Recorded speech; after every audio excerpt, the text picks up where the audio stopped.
Hi, ಎಲ್ರಿಗೂ ನಮಸ್ಕಾರ. ನಾನು ಇವತ್ತು ನಿಮಗೆ ಒಂದು ಡೈಲಿ ರುಟೀನು ಏನಿರುತ್ತೆ ಮತ್ತು ಹಾಗೆ ಇವತ್ತು ನನ್ನ ಮಗಳದ್ದು 6 ಮಂತ್ಸ್ ಕಂಪ್ಲೀಟ್ ಆಯಿತು. ಸೊ ಅದಕ್ಕೆ ಏನಾದರೂ ಒಂದು ಸ್ಪೆಷಲ್ಲಾಗಿ ವೀಡಿಯೋ ಮಾಡೋಣ ಅಂತ ಹೇಳ್ಬಿಟ್ಟು ಸೆಲೆಬ್ರೇಷನ್ ಮಾಡೋಣ ಅಂತ ಹೇಳಿ ನಾನು 6 ಮಂತ್ ಬರ್ಡೇ ಸೆಲೆಬ್ರೇಷನ್ ಮಾಡಿದ್ದೀನಿ. ಅದನ್ನು ಕೂಡ ಈ ವಿಡಿಯೋದಲ್ಲಿ ತೋರಿಸ್ತೀನಿ. ನಾನು ಯಾವ ಥರ ಎಲ್ಲ ಪ್ಲ್ಯಾನ್ ಮಾಡಿಕೊಂಡೆ, ಯಾವ ಥರ ರೆಡಿ ಮಾಡಿದೆ, ಹಾಗೆ ನಾನು ಯಾವ ಥರ ಸೆಲೆಬ್ರೇಷನ್ ಮಾಡಿದೆ ಅಂತ ನಾನು ವೀಡಿಯೋನ ತೋರಿಸ್ತೀನಿ. ಬಟ್ ನೀವು ಎಲ್ಲೂ ಸ್ಕಿಪ್ ಮಾಡ್ದೇನೆ ಪೂರ್ತಿಯಾಗಿ ವೀಡಿಯೋನ ನೋಡಿ. ಹಾಗೆ ಯಾರೆಲ್ಲ ನಾನು ಫಸ್ಟ್ ಟೈಮ್ ನನ್ನ ಚಾನಲ್ ನೋಡ್ತಾ ಇದ್ದೀರಾ ಪ್ಲೀಸ್ ಸಬ್ಸ್ಕ್ರೈಬ್ ಮಾಡಿಕೊಡಿ. ನಾನು ಬೆಳಗ್ಗೆ ಎದ್ದಿದ ತಕ್ಷಣ ಒಂದು ಗ್ಲಾಸು ವಾಟರ್ ಕುಡಿದು ಒಂದು 10 ಮಿನಿಟ್ಸ್ ಬಿಟ್ಟು ನಾನು ರಾಗಿ ಗಂಜಿನ ಕುಡಿತೀನಿ. ರಾಗಿ ಗಂಜಿ ಕುಡಿಯೋದ್ರಿಂದ ಅದರಲ್ಲಿ ಇರುವಂಥ ಕಾರ್ಬೋಹೈಡ್ರೇಟ್ಸ್ ಇರೋದ್ರಿಂದ ಬೆನ್ನು ಮೂಳೆ ಸ್ಟ್ರಾಂಗ್ ಆಗಿರೋದಕ್ಕೆ ಹೆಲ್ಪ್ ಮಾಡುತ್ತೆ. ಹಾಗೆ ನಾನು ಫೀಡಿಂಗ್ ಮಾಡೋದ್ರಿಂದ ನನ್ನ ಮಗಳಿಗೂ ಕೂಡ ಇದು ತುಂಬ ಹೆಲ್ಪ್ ಆಗುತ್ತೆ. ಹಾಗೆ ನಾನು ಗಂಜಿ ಕುಡಿದು ಒಂದು 1 ಅವರ್ ಬಿಟ್ಟು ಅಮ್ಮ ವೆಜಿಟೇಬಲ್ ಪಲಾವ್ ಮಾಡಿದರು. ಬಿಸಿ ಬಿಸಿಯಾಗಿ ತಂದುಕೊಟ್ಟು, ನಾನು ಪ್ರಿಪೇರ್ ಮಾಡಲಿಲ್ಲ, ಅಮ್ಮನೇ ಪ್ರಿಪೇರ್ ಮಾಡಿದರು.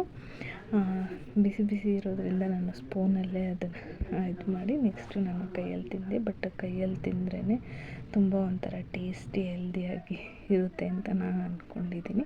ನನಗೆ ಕೈಯಲ್ಲೇ ತಿನ್ನೋಕ್ಕೆ ತುಂಬ ಇಷ್ಟ. ನಾನು ಬ್ರೇಕ್ಫಾಸ್ಟ್ ಎಲ್ಲ ಮುಗಿಸಿ ಆದಮೇಲೆ ನಂದು ನೆಕ್ಸ್ಟು ನನ್ನ ಮಗಳಿಗೆ ಆಯಿಲ್ ಹಾಕಿ ನಾನು ಮಸಾಜ್ ಮಾಡ್ತೀನಿ. ಆಯಿಲ್ ಹಾಕ್ಬಿಟ್ಟು ನಾನು ಒಂದು 30 ಮಿನಿಟ್ಸ್ ಬಿಟ್ಬಿಟ್ಟು ಆಮೇಲೆ ನಾನು ಫ್ರೆಶ್ ಅಪ್ ಮಾಡಿಸ್ತೀನಿ. ಈ ಥರ ಎಲ್ಲ ಮಸಾಜ್ ಮಾಡೋದ್ರಿಂದ ಬ್ಲಡ್ ಸರ್ಕ್ಯುಲೇಷನ್ ಚೆನ್ನಾಗಾಗುತ್ತೆ. ಕೈಗೆ ಕಾಲಿಗೆ ಎಲ್ಲ ನೀಟಾಗಿ ಮಸಾಜ್ ಮಾಡಬೇಕು. ಈ ಥರ ಕೈಗೆ ಮಸಾಜ್ ಮಾಡೋದ್ರಿಂದ ಬ್ಲಡ್ ಸರ್ಕ್ಯುಲೇಷನ್ ಚೆನ್ನಾಗಾಗುತ್ತೆ. ಹಾಗೆ ಅವ್ರಿಗೆ ಏನಂತ ಹೇಳಿದ್ರೆ ನಾನು ಯೂಸ್ ಮಾಡೋ ಆಯಿಲು ಆಲ್ಮಂಡ್ ಆಯಿಲು ಮತ್ತು ಕೋಕೋನಟ್ ಆಯಿಲು ಜಾಸ್ತಿ ಯೂಸ್ ಮಾಡ್ತೀನಿ. ನಾನು ಪ್ರೀವಿಯಸ್ ವೀಡಿಯೋದಲ್ಲೂ ಕೂಡ ನಿಮಗೆ ತಿಳಿಸಿದ್ದೆ ನಾನು ಯಾವ್ಯಾವ ಆಯಿಲ್ ಯೂಸ್ ಮಾಡ್ತೀನಿ, ಅದರಿಂದ ಏನು ಬೆನಿಫಿಟ್ಸ್ ಅಂತ. ಹಾಗೆ ನಾನು ಕಾಲಿಗೂ ಕೂಡ ನೀಟಾಗಿ ಮಸಾಜ್ ಮಾಡಿದೆ. ಯಾಕೆ ಅಂತ ಹೇಳಿದ್ರೆ ಅವರು ನೆಕ್ಸ್ಟು ಬೆಳವಣಿಗೆ ಆಗ್ತಾ ಮಕ್ಕಡೆ ಆಗೋದು, ನಡೆಯೋದು ಆ ಥರ ಎಲ್ಲ ಇರುತ್ತೆ ಅಲ್ವಾ. ಸೊ ಶಕ್ತಿ ಬರಬೇಕು, ಅವ್ರಿಗೆ ಸ್ಟ್ರಾಂಗ್ ಆಗಿರಬೇಕು, ಹೆಲ್ದಿಯಾಗಿರಬೇಕು ಅಂತೇಳಿ ನೀಟಾಗಿ ಮಸಾಜ್ ಮಾಡ್ತೀನಿ. ಮಸಾಜ್ ಮಾಡಿ ಒಂದು 30 ಮಿನಿಟ್ಸು ನಾನು ಬಿಡ್ತೀನಿ. ಈ ಥರ ಕಂಪ್ಲೀಟಾಗಿ ನೀಟಾಗಿ ಮಸಾಜ್ ಮಾಡಿದ್ರೆ ಅವ್ರಿಗೂ ಕೂಡ ರಿಲೀಫ್ ಆಗುತ್ತೆ. ಫ್ರೆಶ್ ಅಪ್ ಮಾಡಿ ಮಲಗಿಸಿದ್ರೆ 1 ಅವರ್ 2 ಅವರ್ಸ್ ಆರಾಮಾಗಿ ನಿದ್ದೆ ಮಾಡ್ತಾರೆ. ಅವ್ರಿಗೆ ಇದೆಲ್ಲ ಮಾಡೋದ್ರಿಂದ ಅವ್ರಿಗೆ ಮಸಲ್ಸ್ ಫ್ರೀ ಆಗುತ್ತೆ ಮತ್ತು ಬ್ಲಡ್ ಸರ್ಕ್ಯುಲೇಷನ್ ಚೆನ್ನಾಗಾಗುತ್ತೆ. ಹಾಗೆ ಏರ್ ಗ್ರೋತ್ಗೆ ತುಂಬ ಹೆಲ್ಪ್ ಆಗುತ್ತೆ. ಅದಾದಮೇಲೆ ಫ್ರೆಶ್ ಅಪ್ ಮಾಡಿಸಿ ನನ್ನ ಮಗಳನ್ನ ಮಲಗಿಸಿ ಆಮೇಲೆ ನಾನು ನೆಕ್ಸ್ಟ್ ಕೆಲಸ ಏನೇ ಇದ್ರೂ ಮಾಡೋದು. ಹಾಗೆ ನಾನು ಇವತ್ತು ನನ್ನ ಮಗಳಿಗೆ 6 ಮಂತ್ಸ್ ಕಂಪ್ಲೀಟ್ ಆಗಿದ್ದರಿಂದ ನಾನು ಎವ್ರಿ ಮಂತ್ ಅವ್ರಿಗೆ ಫೋಟೋ ಶೂಟ್ ಮಾಡ್ತೀನಿ. ಬಟ್ 6 ಮಂತ್ಗೆ ಏನಾದರೂ ಡಿಫ್ರೆಂಟಾಗಿ ಮಾಡಬೇಕಂತ ಥಿಂಕ್ ಮಾಡಿದೆ. ಅದು ನಾನು ಏನು ಪ್ಲ್ಯಾನಿಂಗ್ ಮಾಡ್ಕೊಂಡಿರಲಿಲ್ಲ, ಏನೂ ಇರಲಿಲ್ಲ. ಈವ್ನಿಂಗು ಒಂದು ಐಡಿಯಾ ಬಂತು ನನಗೆ, ಈ ಥರ ಮಾಡಬೇಕು, ಸೆಲೆಬ್ರೇಷನ್ ಮಾಡಬೇಕು, ನನ್ನ ಮಗಳಿಗೆ ಖುಷಿಯಾಗಿರಿಸ್ಬೇಕು ಈ ದಿನ ಅಂತ ಹೇಳ್ಬಿಟ್ಟು.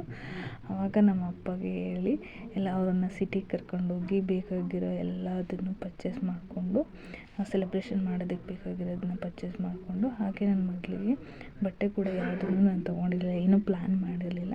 ಆವಾಗ ಹೋಗಿ ಪರ್ಚೇಸ್ ಮಾಡಿಕೊಂಡು ಕೇಕ್ ಕೂಡ ಆರ್ಡರ್ ಕೊಟ್ಟೆ. ಬಟ್ ಅವರು ಇವಾಗ ಇಮಿಡಿಯೇಟಾಗಿ ಮಾಡೋಕ್ಕಾಗಲ್ಲ, 1 ಡೇ ಮುಂಚೆನೇ ಆರ್ಡ್ರ್ ಕೊಡಬೇಕಂತ ಹೇಳಿದ್ರು. ಬಟ್ ನಾನು ಅವ್ರ ಹತ್ರ ರಿಕ್ವೆಸ್ಟ್ ಮಾಡಿಕೊಂಡು ಕೇಕ್ ಆರ್ಡರ್ ಕೊಟ್ಟು ನಾನು ಮಾಡಿಸ್ಕೊಂಡು ಬಂದೆ. ಹೇಗೆ ಅಂತ ಹೇಳಿದ್ರೆ ರೆಡಿ ಇರುತ್ತೆ, ರೌಂಡ್ ಕೇಕ್ಗಳ ಹತ್ರ ಎಲ್ಲ ಅಂದರೆ ರೆಡಿ ಇರುತ್ತೆ. ನಾನು ಬಟ್ ಇವಳಿಗೆ 6 ಮಂತ್ಸ್ ಇರೋದ್ರಿಂದ ಅರ್ಧ ವರ್ಷದ ಬರ್ಡೇ ಸೆಲೆಬ್ರೇಷನ್ ಮಾಡ್ತಾಯಿದ್ರಿಂದ ಕೇಕು ನನಗೆ ಹಾಫ್ ಶೇಪಲ್ಲಿರೋ ಅಂಥದ್ದೇ ಕೇಕ್ ಬೇಕಾಗಿರೋದ್ರಿಂದ ಅವ್ರ ಹತ್ರ ಕೇಳಿ ನಾನು ರಿಕ್ವೆಸ್ಟ್ ಮಾಡಿಕೊಂಡು ಮಾಡಿಸ್ಕೊಂಡು ಬಂದ್ವಿ. ಹಾಗೆ ಮನೆಗೆ ಬಂದು ನಮ್ಮ ಅಕ್ಕನ ಮಗಳಿಗೆ ಹೇಳಿ ಈ ಥರ ಸೆಲೆಬ್ರೇಷನ್ ಮಾಡೋಣ, ಹೆಲ್ಪ್ ಮಾಡು ಅಂತ ಹೇಳಿ. ಆಗ ಅಪ್ಪ ಎಲ್ಲ ಸೇರಿಕೊಂಡು ಅವ್ರು ಬಲೂನ್ಸ್ ಎಲ್ಲ ಊದ್ಕೊಟ್ರು. ಹಾಗೆ ನಮ್ಮ ಅಕ್ಕನ ಮಗಳು ನಾವೆಲ್ಲ ಸೇರಿಕೊಂಡು ಎಲ್ಲ ಸೆಲೆಬ್ರೇಷನ್ಗೆ ರೆಡಿ ಮಾಡಿದ್ವಿ. ಎಲ್ಲ ರೆಡಿ ಮಾಡಿ ನನ್ನ ಮಗಳನ್ನ ಮಲಗಿಸಿನೇ ಇದೆಲ್ಲ ಕೆಲಸ ಮಾಡೋಕ್ಕಾಗೋದು, ಇಲ್ಲಾಂದರೆ ಅವಳು ಏನೂ ಮಾಡೋಕ್ಕೆ ಬಿಡೋದಿಲ್ಲ. ಅವಳನ್ನು ಮಲಗಿಸಿ ಇದನ್ನು ನಾವು ಇಬ್ಬರು ಸೇರಿಕೊಂಡು ನಾವೆಲ್ಲ ಮಾಡಿದ್ವಿ. ಹಾಗೆ ಅಮ್ಮನಿಗೆ ನಾನು ಇದೆಲ್ಲ ರೆಡಿ ಮಾಡೋ ಅಷ್ಟರಲ್ಲಿ ಪಾಪುಗೆ ರೆಡಿ ಮಾಡಿ ಅಂತ ಅವ್ರಿಗೆ ಹೇಳಿದ್ದೆ. ನಾವೆಲ್ಲ ಸೇರಿಕೊಂಡು ಈ ಥರ ಸೆಲೆಬ್ರೇಟ್ ಮಾಡೋಣ ಹೇಗಿರುತ್ತೆ, ನಾವೇ ಎಲ್ಲ ರೆಡಿ ಮಾಡ್ಕೊಂಡ್ವಿ. ಇಮಿಡಿಯೇಟಾಗಿ ಯಾರು ಏನು ಹೇಳಿರಲಿಲ್ಲ, ಬಟ್ ನಾವೇ ಮಾಡಿಕೊಂಡು ಎಲ್ಲ ಪ್ಲ್ಯಾನ್ ಮಾಡಿಕೊಂಡ್ವಿ. ಹಾಗೆ ನನಗೆ ತುಂಬ ಚಿಕ್ಕ ಪುಟ್ಟ ಚಡ್ಡಿ ಬುಡ್ಡಿ ಫ್ರೆಂಡ್ಸ್ಗಳೇ ಜಾಸ್ತಿ. ಹಾಗೆ ಪಾಪು ಅಂದರೆ ಪಾಪುಗಳಿಗೆ ಮಕ್ಳುಗಳೇ ತುಂಬ ಇಷ್ಟ ಅಲ್ವ. ಹಾಗಾಗಿ ಅವ್ರನ್ನೆಲ್ಲ ಕರ್ಕೊಂಡು ಬಂದು ಅವಳಿಗೆ ಈ ಥರ ಬ್ಲಾಸ್ಟ್ ಎಲ್ಲ ಹಾಕಿ ಬಲೂನ್ಸ್ ಎಲ್ಲ ಹಾಕೋದಕ್ಕೆ ಅವಳಿಗೆ ತುಂಬ ಖುಷಿಪಟ್ಟು ತುಂಬಾ ಸ್ಮೈಲ್ ಮಾಡ್ತಾಯಿದ್ಲು. ಎಲ್ಲ ಸೇರಿಕೊಂಡು ಆವಾಗ ಅವಳನ್ನು ಸಿಂಗಲ್ಲಾಗಿ ಕೂರಿಸಿ ಒಬ್ಬಳನ್ನೇ ಆರಾಮಾಗಿ ಕೂತಿದ್ಲು. ಏನೋ ಒಂಥರ ಅವಳಿಗೆ ಖುಷಿಯಾಗಿ ಆಟ ಆಡೋದಕ್ಕೆ ಸ್ಟಾರ್ಟ್ ಮಾಡಿದ್ಲು. ನನಗಂತೂ ತುಂಬ ಖುಷಿ ಆಯಿತು. ಎಲ್ಲ ಪಾಪುಗಳು ಸ್ವಲ್ಪ ಅಳೋದಕ್ಕೆ ಸ್ಟಾರ್ಟ್ ಮಾಡ್ತೇವೆ, ಏನಾದರೂ ಬಟ್ಟೆ ಹಾಕಿದ್ರೆ ಅಥವಾ ಎಲ್ಲ ಜಾಸ್ತಿ ಜನ ಸೇರಿಕೊಂಡ್ರೆ ಕಿರಿಕಿರಿ ಆ ಥರ ಎಲ್ಲ ಅನಿಸುತ್ತೆ. ಬಟ್ ಇವಳು ಏನೂ ಮಾಡಲಿಲ್ಲ, ಆರಾಮಾಗಿ ಖುಷಿಯಾಗಿರಲಿ. ಏನೋ ಒಂಥರ ಅವಳಿಗೆ ಈ ಥರ ಸೆಲೆಬ್ರೇಟ್ ಮಾಡ್ತಿದ್ದಾರೆ ಅಂತ ಖುಷಿ ಆಯ್ತು. ಅವಳಿಗೆ ಈ ಥರ ಬರ್ಡೇ ಸೆಲೆಬ್ರೇಷನ್ ಅಂತ ಗೊತ್ತಿರಲ್ಲ, ಬಟ್ ಎಲ್ಲ ಸೇರಿಕೊಂಡು ಈ ಥರ ಮಾಡ್ತಿರೋದನ್ನು ಅವಳಿಗೇನೋ ಒಂಥರ ಖುಷಿ ಇತ್ತು. ಹಾಗೆ ನಾನು ಕೇಕ್ ಅವಳ ಕೈಲೇ ಕಟ್ ಮಾಡಿಸಿದೆ. ಚಹಾ ಕೊಟ್ಟರೆ ಆರಾಮಾಗಿ ಚಹಾ ಹಿಡ್ಕೊಂಡು ಅವಳೇ ಇದು ಮಾಡ್ತಾಯಿದ್ಲು. ಆಗ ನಾನು ಕಟ್ ಮಾಡಿಸಿ ನಮ್ಮ ಅಕ್ಕ, ನಮ್ಮ ದೊಡ್ಡಮ್ಮನ ಮಗಳು, ನಮ್ಮ ಫ್ಯಾಮಿಲಿ ಎಲ್ಲ ಸೇರಿಕೊಂಡು ನಾವು ಕಟ್ಟಿಂಗ್ ಮಾಡಿದ್ವಿ. ನಾನು ಅರ್ಜೆಂಟಾಗಿ ಪ್ಲ್ಯಾನ್ ಮಾಡಿಕೊಂಡು ಮಾಡಿದ್ರಿಂದ ನಾನು ಯಾರಿಗೂ ಹೇಳಿರಲಿಲ್ಲ. ನಮ್ಮ ಮನೆಯವರೇ, ನಮ್ಮ ಫ್ಯಾಮಿಲಿಯವರೇ ಸೇರಿಕೊಂಡು ಸೆಲೆಬ್ರೇಟ್ ಮಾಡಿದ್ವಿ. ಹಾಗೆ ನಮ್ಮ ಅಕ್ಕನ ಮಗ ಅಂದರೆ ಅವಳಿಗೆ ತುಂಬ ಇಷ್ಟ. ಯಾವಾಗಲೂ ಅವಳ ಜೊತೆ ಮಾತಾಡೋದು, ಆಟ ಆಡೋದು ಇರ್ತಾನೆ. ಅದಕ್ಕೆ ಅವನಿಗೂ ಅವಳ ಜೊತೆ ಕೇಕ್ ತಿನ್ನಿಸಿ ಸೆಲೆಬ್ರೇಟ್ ಮಾಡಿದ್ವಿ. ನನ್ನ ಮಗಳು ತುಂಬ ಅಂದರೆ ತುಂಬ ಫಾಸ್ಟ್ ಇದ್ದಾಳೆ. ಅವಳು 6 ಮಂತ್ಸೇ ಇರ್ಬೋದು, ಬಟ್ ಅವಳು ತುಂಬ ಫಾಸ್ಟ್ ಇದ್ದಾಳೆ. ನಮ್ಮನ್ನ ತುಂಬ ಒಬ್ಸರ್ವ್ ಮಾಡ್ತಾಳೆ. ನಾವು ಏನು ಮಾಡ್ತೀವಿ ಅದನ್ನು ಇಮಿಡಿಯೇಟಾಗಿ ಮಾಡ್ತಾಳೆ. ನಾವು ಏನಾದರೂ ಮಾಡಿಸಿದ್ರೆ ಅವಳು ಕೂಡ ಇಮಿಡಿಯೇಟಾಗಿ ಮಾಡಿಬಿಡ್ತಾಳೆ. ಎಲ್ಲರೂ ನಮ್ಮ ಅಕ್ಕ, ನಮ್ಮ ದೊಡ್ಡಮ್ಮನ ಮಗಳು ಎಲ್ಲ ಬಂದಿದ್ದರೆ ಎಲ್ಲ ಕೇಕ್ ಕಟ್ಟಿಂಗ್ ಮಾಡಿಸಿ ಎಲ್ಲ ತಿನ್ನಿಸಿದ್ವಿ. ನಾನು ಅಂದ್ಕೊಂಡಿರಲಿಲ್ಲ ಈ ಥರ ಮಾಡಬೇಕು ಅಂತ ಹೇಳ್ಬಿಟ್ಟು. ನನಗೂ ಏನೋ ಒಂಥರ ಖುಷಿ ಆಯಿತು. ಅವಳು ತುಂಬ ಅಂದರೆ ತುಂಬ ಖುಷಿಯಾಗಿದ್ಲು. ತುಂಬ ಯಾವುದೇ ಫೋಟೋಸ್ ತೆಗಿಬೇಕು ಅಂದ್ರೂ ಫೋಟೋಗೆಲ್ಲ ತುಂಬ ಚೆನ್ನಾಗಿ ಪೋಸ್ ಕೊಡ್ತಾಯಿದ್ಲು. ಮತ್ತು ಖುಷಿಯಾಗಿ ಯಾರೇ ಮಾತಾಡ್ಸಿದ್ರೂ ಫುಲ್ ಸ್ಮೈಲ್ ಮಾಡೋದು, ಆ ಥರ ಇದ್ಲು.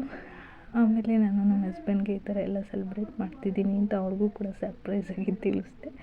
ಆಗ ಅವರು ವೀಡಿಯೋ ಕಾಲ್ ಮಾಡಿದ್ರು. ವೀಡಿಯೋ ಕಾಲ್ ಮಾಡಿ ನೋಡಿ ಅವರೂ ತುಂಬ ಖುಷಿಪಟ್ಟರು. ಈ ಥರ ಎಲ್ಲ ಸೆಲೆಬ್ರೇಟ್ ಮಾಡ್ತಿದ್ದೀರಲ್ಲ, ಸೆಲೆಬ್ರೇಟ್ ಮಾಡಿ ನಮ್ಮ ಪಾಪು ಖುಷಿಯಾಗಿರಬೇಕು, ನೀವು ಏನೇ ಮಾಡಿದ್ರು ನನಗೆ ಖುಷಿ ಅಂತ ಹೇಳಿದ್ರು. ಎಲ್ಲ ಸೆಲೆಬ್ರೇಷನ್ ಎಲ್ಲ ಮುಗಿಸಿ ಸ್ವಲ್ಪ ಅವಳನ್ನು ಎತ್ಕೊಂಡು ಮುದ್ದಾಡೋಣ ಅನ್ನಿಸ್ತು. ಎತ್ಕೊಂಡೆ. ಅವಳಿಗೆ ಅಷ್ಟರಲ್ಲಿ ಎಲ್ಲ ಮಾಡಿ ಅವಳಿಗೆ ಒಂದು ಸ್ವಲ್ಪ ಟಯರ್ಡ್ ಆಗಿರೋ ಥರ ಆಗಿತ್ತು. ಹಾಗೆ ನಾನು ಈ ಥರ ಮಲಗಿಸ್ಕೊಂಡು ಸುಮ್ಮನೆ ಒಂದು ಸಾಂಗ್ ಹೇಳಿದೆ, ಹಾಗೆ ಮಲ್ಕೊಂಡ್ಬಿಟ್ಲು. ವಿಡಿಯೋ ಇಷ್ಟ ಆಗಿದ್ದರೆ ಲೈಕ್ ಕೊಡಿ, ಶೇರ್ ಮಾಡಿ, ಹೀಗೆ ಸಪೋರ್ಟ್ ಮಾಡ್ತಾಯಿರಿ. ಬಾಯ್.